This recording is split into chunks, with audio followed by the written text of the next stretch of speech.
আপনারা এই ব্যাংকে টাকা রাখার ক্ষেত্রে খুবই সতর্ক থাকবেন। পাশাপাশি ইন্স্যুরেন্স কোম্পানিগুলো বিষয়ে সতর্ক করছি।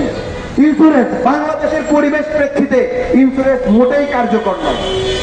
ইন্স্যুরেন্সের কোনো প্রয়োজনীয়তা নাই। কিছু চোর বাটপারদেরকে মাঠে ছেড়ে দিয়েছে, এরা টাকা তোলে 50 টাকা, জমা দেয় 25 টাকা, পরে গিয়ে হিসাব নিয়ে দেখে টাকা জমাই হয়নি। তো এই ইন্স্যুরেন্স সিস্টেমের দরকার আছে। এক একটা টাকা নিয়ে সব ইন্স্যুরেন্স কোম্পানিগুলো বলেছিল যে তারা পদ্মা সেতুতে অর্থায়ন করবে। এই টাকাগুলো তারা কই পেয়েছে? পদ্মা সেতুতে অর্থায়ন করতে চায়, তার মানে কি গরিব মানুষের টাকা এগুলো, তাই না? এখন সেই পদ্মা সেতুতে অর্থায়ন করতে চায়, কিন্তু ইন্স্যুরেন্সের টাকা একবার ঢুকলে ওইটা গ্রাহকের কাছে আর জীবনে ফেরত যায় না। সবশেষে অটো